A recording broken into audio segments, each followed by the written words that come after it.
Magsisimula ang kwento sa ating bida na si Masumi Makoto, simple lang ang buhay ng ating bida. Pagtapos ng kanyang klase ay diretso practice na siya sa kanyang archery at pagtapos niyan ay maligo sabay magbabasa ng libro.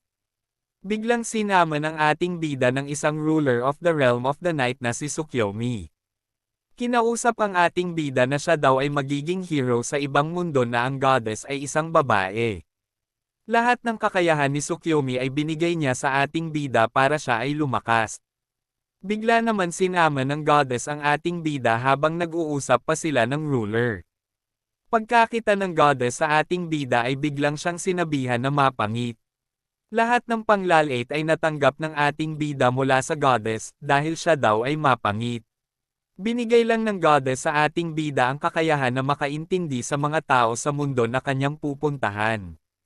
Sa sobrang galit ng goddess ay hinulog ang ating bida sa himpapawid dahil daw siya ay mapangit. Buti na lang ay biglang nagpakita ang ruler at sila muna ay nag-usap bago siya tuluyan na bumagsak sa ibaba. Habang siya ay naglalakad ay may narinig siyang babae na humihingi ng tulong kaya ay pinuntahan niya agad ito. Tinulungan niya ang babae na isang demi-human habang hinahabol ng isang malaking wolf na dalawa ang ulo. Sinipa niya lang ang wolf at bigla na agad itong natalo niya. Nagulat siya sa kanyang lakas na di niya naman inaasahan. Kinausap niya ang isang orc, siya pala ay dinala sa pinakadulo ng mundo na isang wasteland. Grabe talaga galit sa kanya ng goddess dahil walang nga tao na nakatira sa lugar na ito. Siya ay tinuruan ng orc kung paano gumamit ng magic, sinubukan nila ang isang apoy at nagulat ang baboy dahil mastered na agad niya ito para gawing fireball. Kaya minisure nila ang kanyang level kung gaano na ito kataas kasi sa sobrang lakas niya. Nagulat sila sa kanyang level dahil paghawak niya sa pang-measure ng level ay isa lang pala siyang level 1. Ang bida natin ay nadismaya din sa kanyang level dahil akala niya ay sobrang taas din ang kanyang level.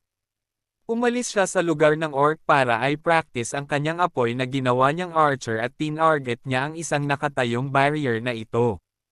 Hindi niya inaasahan ay napasobra ang kanyang lakas sa paglagay ng mana doon kaya ito'y sumabog at nasira.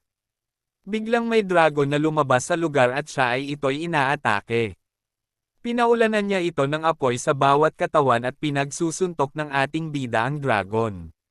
Kinulong ng dragon ang ating bida sa isang barrier at makikita dito ang lahat ng kanyang mga nakaraan o mga nangyari sa kanya.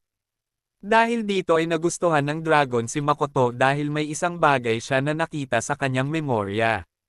Madali lang binasag ng ating bida ang barrier na ginawa ng dragon at sila ay nag-usap. Gusto humingi ng contract ang dragon na maging isa niya na lang siyang tauhan dahil interesado siya sa ating bida, kaya nung nakipag-contract na siya ay bigla siya ay naging taong babae. Bumuo siya ng isang komunidad kasama ang kanyang kanang kamay na dragon na babae at mga alagad niya na orc. Guys, wag nyo itong kalimutan panoorin ang anime na ito dahil sobrang ganda din nito, nakakasabik bawat laban dito at kung paano pa siya nagkaroon ng malalakas na tauhan. Isang overpower din ang bida dito at mas lalo ka siyang lumalakas. Ang title nga pala ng anime na ito ay Tsukimichi Moonlit Fantasy. Guys, wag nyo naman kalimutan ako ay follow dito sa TikTok at sa Facebook page saka sa aking YouTube channel. Salamat.